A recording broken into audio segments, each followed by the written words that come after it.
Fez here from Crypto Setups. Today I'm going to show you how to get started in the Cosmos universe. Okay, now the first thing you need always to get started with any blockchain is a wallet. So I'm going to take you through how you set up your first Keplr wallet. So I'm going to go right back to the basics, assuming this is the first time you've done it, talk through the seed phrase, show you how to set everything up. Then I'll transfer some Atom in there. I'll show you how you can stake. I'll show you a few tricks on how you can add chains that aren't included at the moment in the Keplr wallet. So, and overall, I'll just talk through some risks and things like that. So this tutorial is aimed at beginners, and by the end of it, you should be very comfortable, basically, having your wallet set up, staking to various nodes, Atom, Osmosis, or any of the actual chains, Juno, anything in the Cosmos universe. So let's dive right in. Okay, so the first thing you want to do is download the extension and install it. So head on over to the store, either on Brave, it's the same thing. I'll put the link in the show notes. Add the extension. Let's just leave that, and straight away, as soon as it's done, make sure you pin it so you can see it there. There we go. It's that simple. Installed. Now, from here, let's set up our first wallet, Cosmos wallet. So as soon as you load it up, you can see it gives you a sign in with Google, or you can import, create new. Now this is probably the easiest one to do, but I'm not going to. I'm going to set up a new account the traditional way. So let's dive straight in. Now, the first thing that happens with any crypto wallet, if you haven't done this before, is you get a seed phrase. Now, this is super important, and what you do with it is very important. Basically, your seed phrase allows you to access this wallet you're going to set up and its funds in it from anywhere on any computer, as long as you have this seed phrase. Even using a different wallet, if you use the seed phrase, it'll retrieve the data from the blockchain, which is your coins, and restore it to the wallet. So when you are saving this, make sure you're writing it down, you're saving it offline, you're putting it on a USB, make sure you have a backup plan. Do not put it on a cloud server or anything like that. Those are just things you don't want to do in case say your cloud got hacked, someone got this document, they could then access all your information. So we have the seed phrase. Now, just for the sake of this, I'm going to create a 12, and I'm going to copy it, and I'm going to paste it into a document. Great, so I have all the information here. Let's hit next.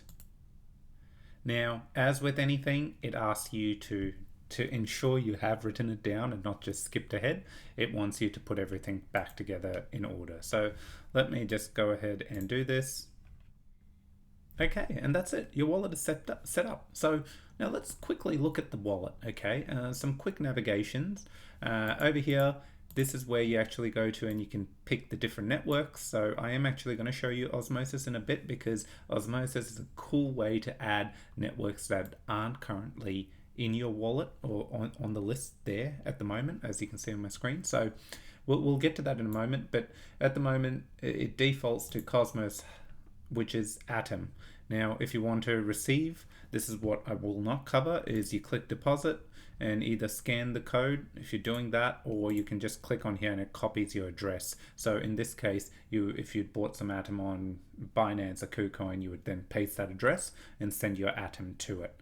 Remember, with all blockchains, fundamentally it is you require the native token. So for Cosmos, anything, you require Atom. When you're dealing with Osmosis, you require Osmosis, and Juno, etc. So that's a bit about the wallet.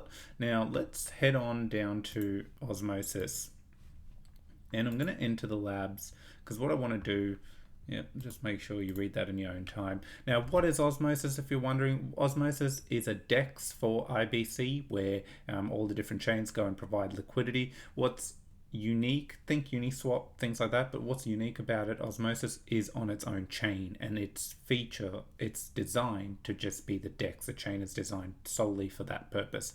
So as more blockchains spin up using the Cosmos SDK, they will look to get listed in Osmosis, because that's kind of the hub DEX for all the tokens.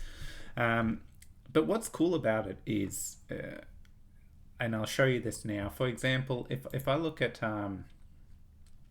Cosmos Hub and I go through the list, we all know Terra is part of the Cosmos universe, but it's not here. So a quick way to add Terra to this wallet, and you can't migrate, I don't believe you can migrate your Terra wallet created seed phrase or things like that. So a way you would do it over here is you head on down to Osmosis, hit connect. As soon as you hit connect, it will ask you to approve. Hit approve. There we go. You can see my wallet's connected over here. And obviously I don't have any funds in here, but I am going to send some in. But what I'm trying to show you is, okay, so how do you add a new chain?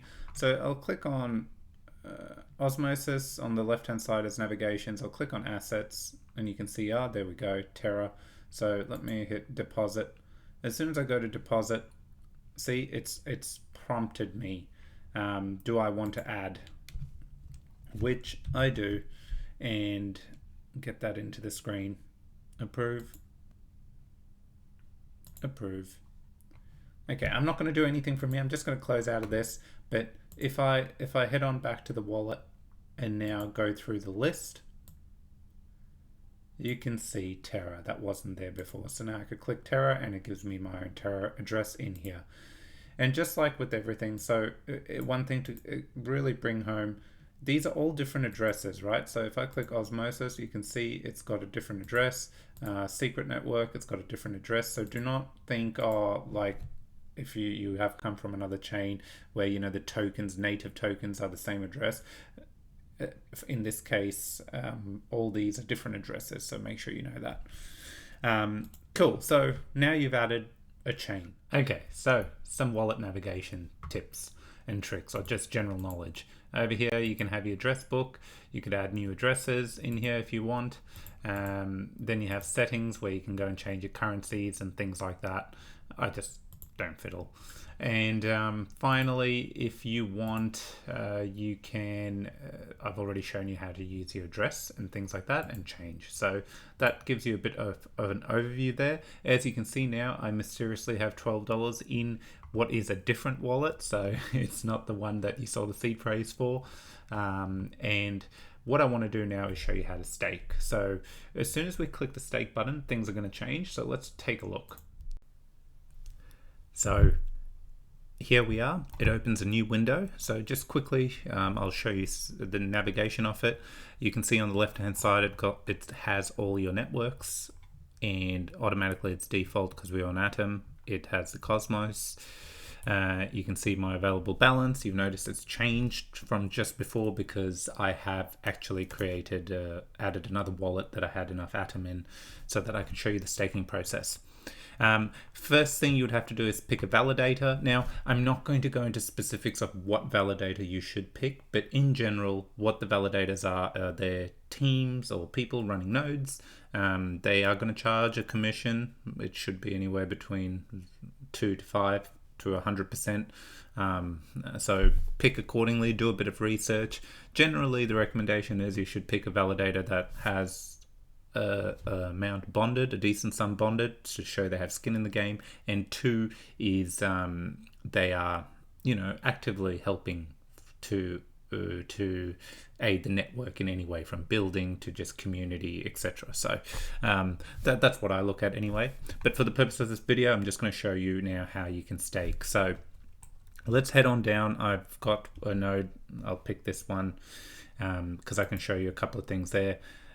You want to stake, you click on manage, and I'll close this and show you over here. If I click on manage, I haven't got anything staked. See, it gives a bit of a overview of the node, and then you can hit the delegate button. So I'm going to come back here, and first we'll delegate, and for the moment I just want to delegate 1 and stake 1 Atom. As with anything, as soon as you go to do something, it'll give you to approve the transaction. And you're done. So now, if you click on dashboard, you can see over here that I've got a wallet that has a bit going on. Now, what's cool about it, remember, you got the other network, so you can stake all the other networks via the same process. So if it was Osmosis, you'd click on Osmosis and then find your node and stake, etc. But why the dashboard is good, the second you've staked, it will then show you what you've got staked and with who. Okay, so you can see, and over here, one of the other things that you will see is if you go back to it will show you your staking rewards and what you can claim. So you can see over here, I can claim my Osmosis token if I want to. It's as simple as clicking. Now, just so we're clear for the video, the second you stake, you won't have rewards. It will take every day. You'll then see a little bit trickle in, and this is off a few days of me testing things out in the background. So hopefully the staking process has made sense. It's very simple. What I wanted to also show you was, so for example, let's say you come in and you're like, oh, you staked someone, and then you start researching and you find a few of these teams, what they're doing, and you're like, I want to redelegate. So you don't need to unstake and then restake. You can just redelegate to a new party. So I'll give you an example over here. What changes? Nothing. Your rewards and stuff still stay the same. Instead of undelegate, which will unstake, and I believe there's around a 28-day unstaking process for Atom Cosmos. You wouldn't click that. You would click the arrow button and redelegate. And when you click redelegate, see, you can pick a list from the list of validators and you just assign it to them. So this way you don't lose staking rewards or that time frame or anything like that. It just reassigns the Atom token to the validator you pick and you're good to go. Excellent. So there you go. Now, one other little call out is if you're watching, say you've added Juno, for example. I have a little bit of Juno staked. What I've noticed is the dashboard doesn't show this. I don't know why that is, but I'm sure someone watching this video will enlighten me. But overall, keep an eye on that, especially if you have and you want to claim your rewards, etc. But across the ecosystem, like, these rewards are quite decent. Like Osmosis is 81% for staking. Cosmos is 14. I believe Juno, when I looked at it, let's load it up. Ooh, doesn't say, but I recall it being considerably high as well. So definitely things to explore and understand. As always, understand what you're buying. If you're just holding a coin, different story. But if you're investing and hoping, number go up, fundamentally it needs to have some kind of activity going on. But yeah, look, I think that's all I have here. So we've gone through pretty much everything. The next tutorial, I will actually dive into Osmosis. So we'll cover how you can add assets, how you can trade, the rewards and all the pools and how things work with that protocol. It's quite cool because it's a AMM that is essentially on its own chain, which is pretty cool. So we'll explore that next video. As always, thanks for watching. If you have anything you want me to cover, please let me know and I will do some research and record a video for it. But until next time, like, share, subscribe, and thanks again.